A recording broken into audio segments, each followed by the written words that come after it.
At sa wakas, nakahanap na nga pala ako ng lagayan ng condiments na color green. So tara guys, samahan nyo muna akong mag-unbox ng mga in-order ko sa Shopee para sa munting kusina ni ate ko. Bali late upload na nga itong video na to guys dahil heto pa yung nagbakasyon kami sa Pangasinan. At ngayon ko nga lang siya na-edit at na-voice over. Nilagpasan ko kasi itong video na to at natabunan na sa sobrang dami kong stock na video dito sa cellphone ko. So hen guys, nag-check out nga ako ng patungan ng toyo, suka at mantika ni ate. Kung napanood nyo nga yung makeover ko sa kanyang munting kusina, magka-team kami. Parehong color green ang paborito naming kulay. So ayan nga pala yung chinek out ko guys at alam ko namang familiar kayo sa ganyan dahil napakadami kong nakitang gumagamit ng ganyang patungan sa mga kakao mami vlogger ko. Ganun pa man, nilalagay ko pa din yung link sa comment section. Bali white nga yung napili ko dahil nga color green na yung ipapatong ko dyan. So ayan, yung mga toyo at suka nga pala ni ate ay nakalagay lang dyan sa tray na color green. Papalitan ko nga para mabago naman yung itsura para pampawala na rin ang stress ni ate. Dahil pareho kaming stress reliever ang color green na mga gamit. Sunod ko namang binuksan yung isang na check out ko. Familiar na nga rin kayo sa laman niya dahil halos lahat naman yan talagang ibig na lagay ng mga condiments ngayon, toyo, suka at saka mantika. Pero kakaiba yung gusto ko dahil nga color green. At sa wakas nakahanap din ako ng color green na bote na ganyan. At kung hindi ako nagkakamali, parang gawa siya sa bote na soju. Diyos mio. In fairness, napakaganda ng shop na to. Safe na safe yung parcel. Talagang balot na balot. Medyo malayo-layo yung pinanggalingan ng mga bote na to. Galing siya ng Manila tapos binahi siya papuntang Pangasinan. Pero wala ang ka-damage.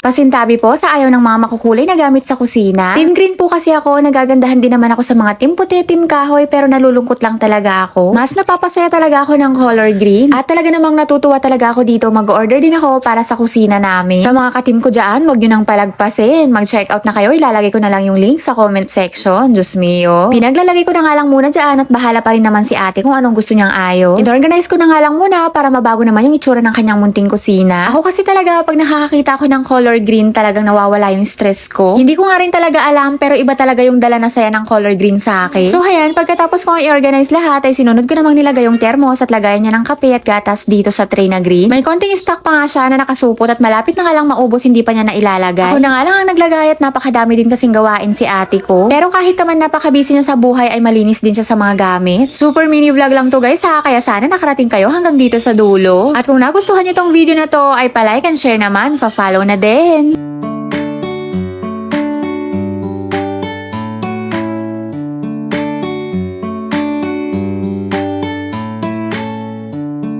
Yan na guys for today's video. At yan mat. Bye-bye!